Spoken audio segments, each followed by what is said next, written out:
Hey, food friends, and welcome to the Food Founders Podcast, your number one spot to get mentoring, guidance, and behind the scene learnings to help you understand what it really takes to launch, grow, and scale your packaged food or beverage business.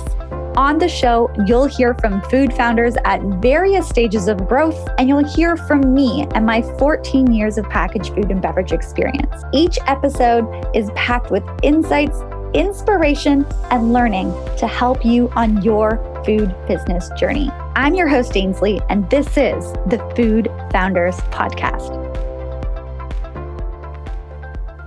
Before we jump into today's show, I want to thank our sponsor, the Food Brands That Sell program. Food Brands That Sell is a 6-week deep dive into the CPG industry and teaches you how to win within that industry by creating a brand that you, retailers, and consumers love. Here's what a recent alumni had to say about the program. I am so grateful that I chose to do Food Brands That Sell. I learned so much about myself, my journey, and my company. These 6 weeks changed how I'm doing my business, and I can see the difference already. I no longer feel alone. If you aren't already on the wait list, hop on over to foodbrandsthatsellwaitlist.com or grab the link below to make sure that you are first to know when the program is accepting new students. All right, let's dive into today's episode.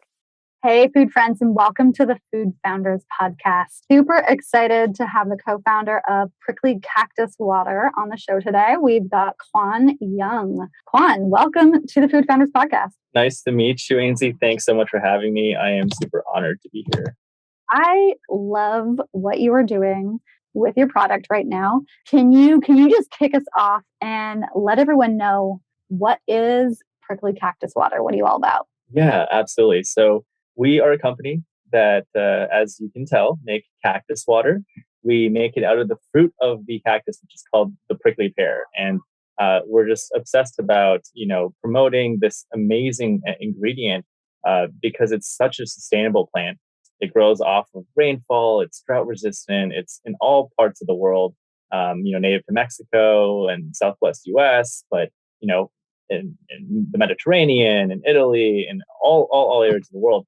Packed natural antioxidants, and it's really low in sugar and tons of benefits as well, right? So we're just super, super excited about having the ability to use this hero ingredient to spread health, happiness, and hydration through our cactus waters, and build our company in that way as well. Health, happiness, and hydration. I love that. Yeah. It's everything that we stand for as a business. How did you get started in this? Like, did you see another prickly water out there? Do you just love prickly pears? Like, what made you start this? Yeah, so we actually are all healthcare workers by training. So we're overall, new to the CPG industry over the last couple of years. And because we're healthcare workers, we were always very, very fascinated with the plant-based movement. And so, just being natural consumers of this product, we were always looking for an everyday beverage that gave us those types of benefits, particularly antioxidants, electrolytes, and other plant-based benefits as well. And so my partner, Mo, he actually grew up in Lebanon. And as a kid, his grandma used to juice this cactus water cactus juice, if you will, for him and his siblings using the prickly pear herself. And all the kids loved it because it tasted like this mix of watermelon and bubble gum. And so how could you not, right, with that kind of flavor profile as a kid? And so one day, as he was shopping at our local market, he spotted some prickly pears. And in just sort of a bout of nostalgia, he decides to buy them out. He brings them home. We were living together at the time. And he juices these prickly pears for us with grandma's recipe, trying his best, and we took a sip and we were just immediately blown away by how delicious this was. That was our cactus moment, if you will, because we knew at that moment this was something special. So, we put on our healthcare hats and we did a lot of research into the literature. And that's when we realized, this thing had, half the sugar, calories of coconut water. It was packed with antioxidants that boosted a ton of different benefits like immunity, skin health, recovery, amongst other things. And again, it was just incredibly sustainable.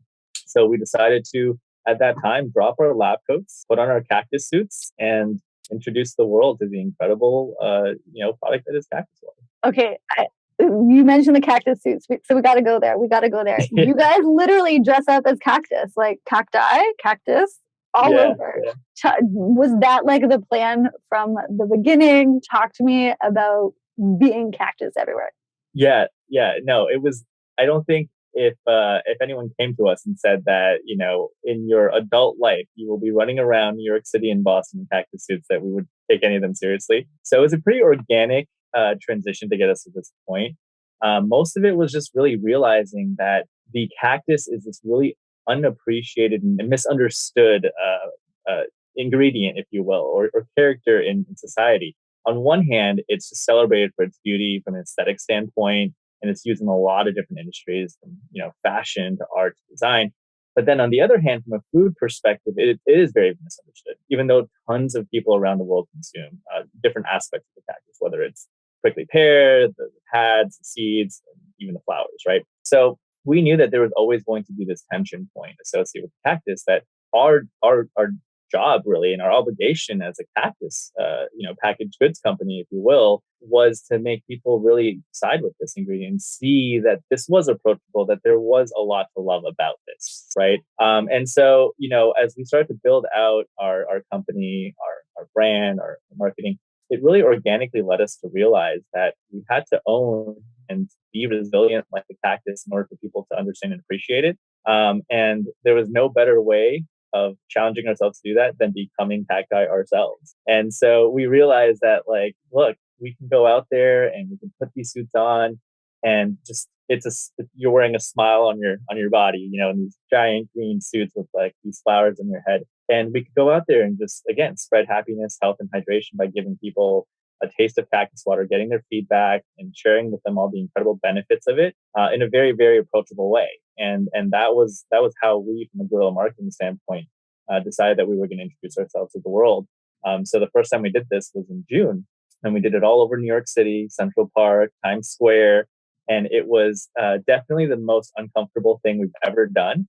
But we embraced it fully with confidence and with just a ton of energy and excitement. And I think that really helped us to, one, appreciate, what being a cactus was, the energy behind our brand. And it helped us see, like, the kind of brand that we had to live up to, and the opportunity that we had in front of us to really celebrate this ingredient and be really authentically ourselves while doing it. So yeah, definitely a crazy, crazy idea that turned out to be one of the best decisions we ever made for our brand. That's awesome. And like, when you see you guys just dressed up in this, it's true. You can't help but, kind of smile at it. Of course, people are going to be intrigued.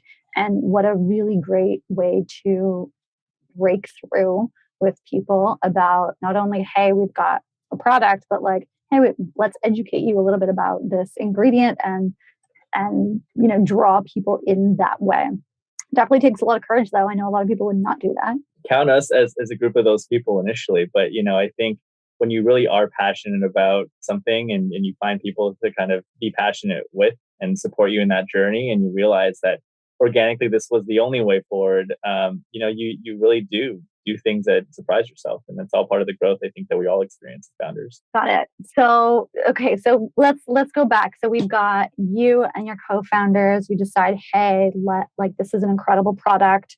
We have a recipe that tastes delicious. How did you kind of get to the phase of really feeling confident that this was going to be a product that could really do well in the market? Like, what did you do pre-launch to help validate what you were doing? Yeah, we just tested like crazy, and we still do as a brand, right? I think every successful company that we look up to is still doing the same. And so early stages for us, it was really important to get real feedback from real customers in a variety of different formats, right? So of course we sampled our product at farmers markets, we sampled at our local grocery stores in the New England area when we first launched. And that allowed us to really get some qualitative feedback on, like, hey, what is this? How does this taste? Is the mouthfeel to your liking? How can you improve the product from a formulation perspective, without trying to do too much from grandma's recipe? Because that's really something that we really wanted to honor traditionally in our products. But beyond that, also understanding, like, is the packaging communicating the benefits in the way that you care about? And and so that was one format. But another format that we also obtained a lot of feedback on was we created a landing page, and we just sent, essentially these really inexpensive sample packs of each of our three flavors, in a couple of Facebook ads, and we just really try to get as many customers in a short period of time as possible. And we surveyed every one of them. And so with all that feedback that we got, we realized that we had quite a number of objections that we had to solve for, right? Because cactus water isn't something that is necessarily intuitive. I think everyone knows what a cactus is, but not everyone knows what the benefits are, or that what prickly pears are, for example, and how they taste, or like why you would drink them. So when we started to ask people these questions, one of the things that really kind of stood out to us was this continual comparison to coconut water that consumers had. So we would always say that obviously it had half the calories and sugar of coconut water, and that just kept getting people to come back. And a lot of times, as even as we demoed, they'd say like, "Oh, is that a coconut water?" Or they'd say like, "Oh, I don't like coconut water." We're like, "Well, it's a cactus water," And so that kind of allowed us to finally understand that this incredible brand equity that coconut water has done to build over the last 16 years to educate consumers about plant-based waters. And as you see the continual growth of the plant-based movement, they've just done such an incredible job of educating consumers on why you do consume plant-based beverages. And so for us, like a very important education point was to just get people to understand that this was another alternative, this was another option for plant-based consumption that offered many of the similar benefits that you would find from other plant-based beverages, like antioxidants, low sugar, healthy consumption. So with all that testing, it really helped us to anchor our brand to cactus is the new coconut from the schematic, that it's got lower sugar, it's got tons of antioxidants, and it's a super sustainable plant. And that became the foundation for how we launched our product in February, how we built our story. And it gave people that initial introduction of familiarity to what a cactus water is. And now, as we move on to the second phase of our business, the real focus is going to be to educate consumers on all the benefits of the cactus water itself, and just the incredible sustainability component to the plant as well. So the early testing of getting us going was super, super important from a consumer experience perspective. Yeah, no, that definitely gave you guys some really great feedback. And I love this roadmap that you have in terms of anchoring yourself in a familiarity piece, this coconut water, so that people know that it's like kind of similar but different. You're almost then like, I talk about like making an enemy of a category or of a product. You're like, it's the new coconut water. So people are really seeing that, hey, this is better than it. And then that next phase of your roadmap is in terms of, let me really educate you now about the benefits of this solely on its own. Yeah, and that's to your point. I mean, like they are still slightly different products, right? And coconut water drinkers will always love coconut water coconut water doesn't mean they can't enjoy cactus water as well, and vice versa. And we have a ton of respect for what coconut water has done to bring to this industry as well. Again, it's a way of providing alternative, and for us, new means a lot of different things, right? And from a flavor standpoint to, again, sustainability component, to how brands are even built, and it's a great way for new age brands to come in and disrupt an industry that has been around for a long time, and finding ways to do it in a novel way. Yeah, absolutely. Okay, so you guys launched in February. So we came up with this idea in the back end a couple of years ago. Were you guys working on formulation between then, or were you in the validating, like the really validating, like you were mentioning, going to farmers markets, getting all this feedback, and then the official launch happened in February in terms of like knowing that you're going with your best foot forward in terms of the product and branding and all of the formulation and everything like that people were going to connect with? No, absolutely. Everything that you said was super, super accurate and representative. I mean, we were completely new to this industry. And so for us, it took a good amount of time to just understand and wrap our heads around all the different, sort of how big the island of CPG was, right? Where are all the different, areas we had to kind of uncover so we could map out how big this industry and this business specifically was, and also to understand what the benchmarks were for success, and get a good feel for that. So first couple of years were obviously the formulation, supply chain, the setup of our co-manufacturing partners and supply chain partners, mixed in with just understanding how to figure out our packaging and messaging, And those validation pieces that we just talked about previously were a big part of those 2 years. But I think a lot of that time was also spent just networking and finding the right people to help us, to advise us, to learn from, and we've been really blessed to be in such an incredible industry that has such a pay it forward mentality of just wanting to see the next generation of consumer packaged good brands succeed and make an impact on improving the way that consumers behave in society. And so, we were definitely the benefactors of that. And yeah, those 2 years, they did not feel like 2 years at all. It happened really quickly. And then all of a sudden we're like, oh my goodness, like I think we have a good foundation to launch this brand with finally. And we did. And, we were just excited to see a lot of that initial validation and to reach that starting line and realize that, we're just starting the race and there's a marathon ahead still. Yeah. You mentioned something there about this industry. It's an incredible industry. And I love hearing people talk about how they've just experienced that. I swear there's no other industry like it. I've never been in any other industry other than CPG, so I have no idea. But I swear that we're a unique industry and just a tight knit community compared to a lot of others out there. Yeah, yeah. Coming from healthcare, which is also an incredible industry of its own, I think we realized that there was definitely a different flavor for how things were done, a different appetite for excitement and expression and creativity that we were really, really gravitated to. And again, to your point, the people, just the rich amount of experience, knowledge that everyone has and is willing to kind of share and help you with is just phenomenal, phenomenal. And talk to me about what marketing channels you guys have been using to get the brand out there. So I know that you guys were running around with as cacti. I keep messing it up. Cacti. You guys were running around the city as just as cacti, which is incredible. What else did a launch look like for you guys? Yeah, well, when we first started, I think we were pretty consistent with like the COVID playbook of DTC and omni-channel marketing. I mean, we did our pretty traditional Facebook, Instagram ads, and obviously our retail execution included a lot of sampling. And at the time, we couldn't do sampling, so it was just setting up displays and things of that nature. As we got into the summertime, we realized like that the cactus suits were a guerrilla marketing tactic that allowed us to interact with consumers without having to demo, and it almost allowed us to be kind of COVID proof in a lot of ways because we weren't pouring out samples in any capacity. We were just educating and kind of going around and educating people about our product. So the guerrilla marketing piece became a really big part, not only of that type of channel of marketing, but it also was this incredible content stream that we were then using in our social media from Facebook, Instagram, and TikTok pretty organically. And we hope to continue to build upon that because it's something that we really realized that we can do pretty well.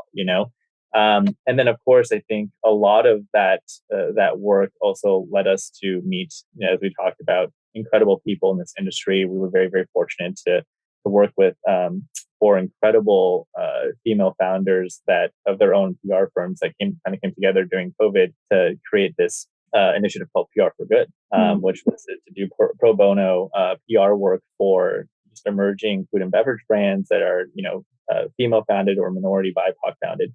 And, we were very fortunate to be one of their clients. And with all the work that we had done to set up our differentiation from a product standpoint and messaging standpoint to all the great guerrilla marketing we had done, they were really able to amplify the sort of marketing that we had done and all of that and get us quite a bit of earned media coverage as well over the summer. So it all kind of came together this past summer. We got a ton of great features and opportunities to tell our story. And work with incredible writers and producers to do so. And now we're just really excited to take all of that collectively and evolve our brand to sort of the phase 2 approach that we kind of talked about now, which is to introduce everyone to the cactus. Got it. Oh, that's awesome. Yeah, you guys have had some amazing PR. Which is fantastic. And I think especially as you need to educate people about it, it's a great way for you to get people to know the brand and know what the heck is cactus water anyway. Yeah, absolutely. Been very, very fortunate for sure. Yeah. And I just got to touch on the fact, like you and your team, it seems like you guys have so much fun together. Talk to me about how you manage just your team structure, and because there's 3 of you co-founders, right? Yeah, so there's 3 of us initially started, and we brought in some other sweat equity partners over time. And so our team, like, our founding team, as we kind of like to call it, is really just a group of best friends. We've known each other for 6+ years now. And we kind of all met after our sort of healthcare education. So it was a point in our life where we were really trying to figure out who we were and what we were passionate about, and what we cared about. So a lot of those emotions kind of came into Prickly. You know, uh, a lot of our shared experiences being first generation Americans, being minority, founders, and being people that kind of had very similar values and how we viewed the world and how we viewed the right way to do business. It just kind of really came together in a very organic way, and we've been very, very fortunate to be able to work together, and to take the energy that we had as friends and just apply a cactus suit on top of that, which just like amplified that energy and emotion, and allowed us to be a really authentic representation of who we are in these cactus suits as who we are in real life together. So I think that those pieces organically definitely allowed us to really become who we were. And I don't know that we would have evolved into this if we didn't work together from the beginning. Yeah, and it's interesting because some people are like, I don't want to do business with a friend. I'm afraid we might like ruin it. What's it going to be like? But it sounds like for you, it's been one of your kind of magic factors for sure, in terms of the fact that you guys can be so authentic with each other and bring that energy that you guys have as a group of friends. Yeah, for sure. I mean, I think every company has its challenges, its superpowers, and we're obviously included that as well. And I think yeah, just working together with your best friends comes with so much opportunity to just strengthen the relationship that you've had and take it to a completely different level. And of course, like there's also the dynamics of like how do you become business partners, right? And there's obviously growing pains in that scheme of things as well. And I think we've just been able to develop together, and I think that's the coolest thing is just being able to witness this development of our friendship, but also this deeper development professionally of who we are as individuals, as leaders, as business people, and as people that are working together on a shared common goal. It's been a really, really cool journey for sure. Very cool. And any hiccups along the way that you guys faced that you weren't expecting? Yeah, any major challenges that kind of came up as you were getting ready to launch, as you've launched, that you were like, oh man, we did not see this coming, but you guys learned to navigate throughout it. I Other don't think than that there's COVID, a because that's like not a fair one. Yeah, I don't think that there's anything specifically unique as a hiccup. I think we experience all the same challenges that tons of brands face every day, right? From the changes in iOS 14 as a good example that affected everybody, right?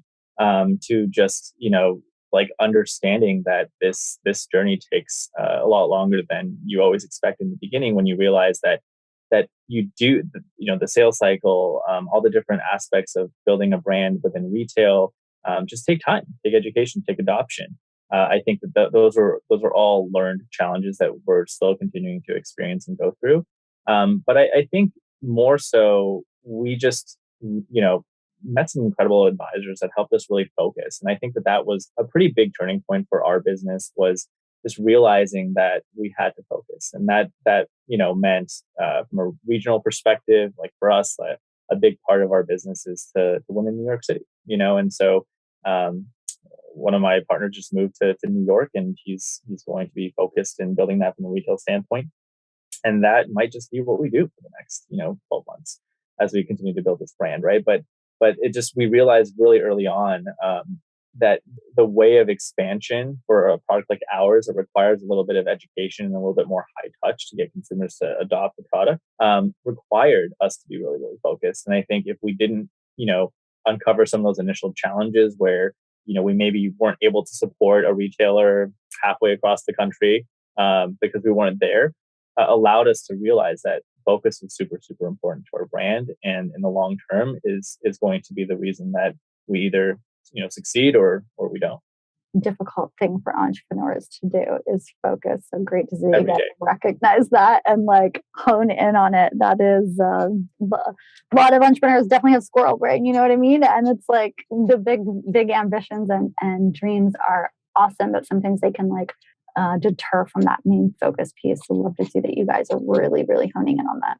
Yeah, we feel that too. Don't get me wrong. Still, every day it's an ongoing challenge, to always learn how to say no, or or even just learn how to not put yourself in situations where you have to say no. Right. And I think that there's a lot of pressure and outside noise, because of how competitive this industry and it is, and because of how many players there are, and how many brands are doing incredible things, and growing at light speed. But I think it's really, really important to understand your own business, where you are, and understand how you can win, and build a strategy around that, and just stick to your guns and test it out thoroughly before pivoting too quickly. That is something that we, again, still continue to struggle with every day, but I think we are getting better at it, for sure. And any advice that you would have for anyone who is on those early stages in their business? I know you guys feel like you're super new in this space as well, but for anyone who's maybe listening and they're, 6 months in, or they, have grandma's recipe and they know that it's delicious, but they just don't know where to go next, or they're getting hung up. What advice would you have for someone in that place? Yeah, I would say two things. The first thing is, and they kind of were foreshadowed a bit already, but the first thing is network, like crazy. There are just so many people that are willing to help, and so many communities, to do so, right? And uh, from podcasts that you're hosting, to community groups, to other areas for people to kind of connect with other food founders, and partners within this industry. That's just so rich. And I think that people are so willing to help that, you just have to ask, right? Because especially whether you've come from this industry or you're completely new to it, I think doing it yourself, and being so close to your own product, it just makes it really difficult for you to see the bigger picture, or to the point of what we talked about, focus, and getting that outside perspective, and constantly getting feedback, and being really open minded to that feedback is the only way for you to kind of break down some of those barriers and make progress in the long term. And yeah, so outside of networking, I think the other thing is just really testing in the most effective way possible. A lot of credit to some of these brands that have such an incredible strategic vision of execution right off the bat, and they secure funding and they launch that vision, and it just explodes overnight.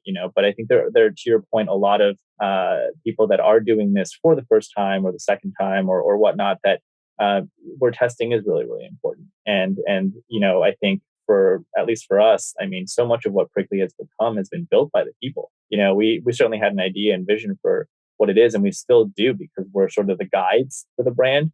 But we absolutely recognize that our vision is continuously being shaped by the feedback we're getting every single day from our consumers and our customers, and the people that love and support our brand, our super fans. And it's just so important to just get your product in a format in which you can go out there and get feedback in, and just test, and do so without investing too many dollars, especially if you don't have a lot of capital funding in the beginning, because it's going to change so many times before you're at a point where you can really focus on building the brand. And so that testing mentality is really important in the beginning, and it's so important to hold on to that as you continue to grow your company every single day. Yeah, you guys have done a really great job of that, just testing and then bringing that to market, and that community piece, network piece, definitely get that. I mean, that's how you and I connected, was from like Yeah. a community. And then even like as we were chatting pre-show, I'm like, oh, you're working on this next. You got to chat with this person. So like, Yeah, it is absolutely. definitely a huge piece. And you are, I mean, you're proving that to be true, even just in this conversation right now. Yeah, no, it's the only way to build companies. You can't do it yourself at all. Absolutely, you definitely can't. Quan, anything else that you wanted to share before we wrap things up? Just really that, it was an honor to be here today, and to really have this opportunity to share a story. And if anyone is ever in New York, or in Boston, make sure you say hi to the Cactus guys. And we're friendly. We promise. That we won't harm you. We're down for hugs and all that good stuff. But say hello, and we're happy to share cactus water and all the health, hydration, and happiness that comes with it as well. Amazing. And where can people find you? They can buy you online. Where else can people pick up Prickly Water? Yeah, absolutely. So on our .com, prickly.com, we're also sold on Amazon, and also a ton of other online retailers. And from a retail standpoint, again, we are mostly focused in the Northeast, from New York City to Boston. Our store locator is pretty updated. And you'll find us in various food service locations all across the nation as well. Amazing. Pricklee Cactus Water. Cactus is the new coconut. Great product, and just absolutely love how you guys are bringing this to market. So Quan, wishing you guys the best of luck with this. I can't wait to see you guys take over you guys are leading the cactus industry, the cactus water industry, but become a major player in this and really help pave the way for an entire new category. So keep up all the amazing work, Quan. I can't wait to continue to watch you guys grow. Thanks so much, Ainsley. It's such a pleasure. That's it for this week, Food Friend. Thanks for tuning in. If the show helped you in any way, please go ahead and leave a rating or review of the show below. I also want to thank our sponsor one more time, the Food Brands That Sell program, the program to transform how you navigate the CPG industry and ultimately sets you up for success within it. Go ahead and get yourself on the waitlist using the link below, or you can put yourself on the waitlist at foodbrandsthatsellwaitlist.com. Catch you next time, Food Friend.